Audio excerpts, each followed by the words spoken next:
السلام علیکم ورحمۃ اللہ وبرکاتہ۔ ناظرین، پاکستان کے موجودہ حالات کے حوالے سے کل ایک ویڈیو نظر سے گزری، دیکھ کر بہت حیرت ہوئی کہ سارا ٹائم یہ علماء حضرات خاموش کیوں بیٹھے رہے۔ پھر تھوڑا غور کیا تو بات سمجھ میں آ گئی، کیونکہ سارے کارڈز، امریکی سازش کا کارڈ عمران خان کھیل گیا، مذہب کا کارڈ عمران خان کھیل گیا، قادیانی کارڈ عمران خان کھیل گیا، ختم نبوت کا کارڈ عمران خان کھیل گیا، منافقت کے کارڈز عمران خان کھیل گیا، قرآن آیات کے اپنی مرضی کے مطلب نکالنے کا کارڈ عمران خان کھیل گیا، اپنی طاقت دکھانے کے لیے سڑکوں پر نکلنے کا کارڈ عمران خان کھیل گیا۔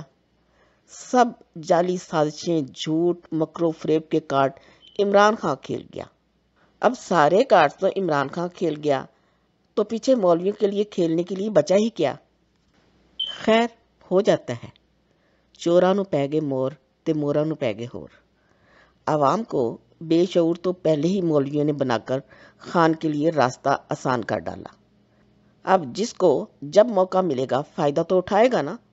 لوگوں کو حقائق سے کوئی سروکار نہیں، وہ جذباتی ڈائلاگ سننے کے عادی ہیں۔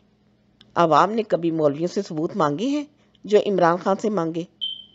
اب ایسا کرو، سارے مولوی سر جوڑ کر بیٹھ کر شیطان کو بد دعائیں دو کہ آخر وہ تمہارا در چھوڑ کر عمران خان کے در پر کیوں جا کر بیٹھ گیا۔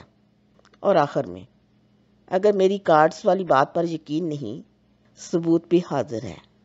جب دین کی بات عمران خان کرے گا، جب ختم نبوت صلی اللہ علیہ وسلم خاتم النبیین کی بات عمران خان کرے گا، جب مدی ریاست کی بات عمران خان کرے گا، جب شرعی سزاؤں کی بات عمران خان کرے گا، جب ختم نبوت صلی اللہ علیہ وسلم خاتم النبیین کی بات عمران خان کرے گا، جب دنیا کے سامنے خاتم النبیین کی بات عمران خان کرے گا، جب دنیا کے سامنے اسلام فوبیا کی بات عمران خان کرے گا، تو فضل الرحمان صاحب کو فکر ہے کہ میں پھر دین کدھر بیچوں گا، میں پھر کدھر اپنی سیاست کروں گا۔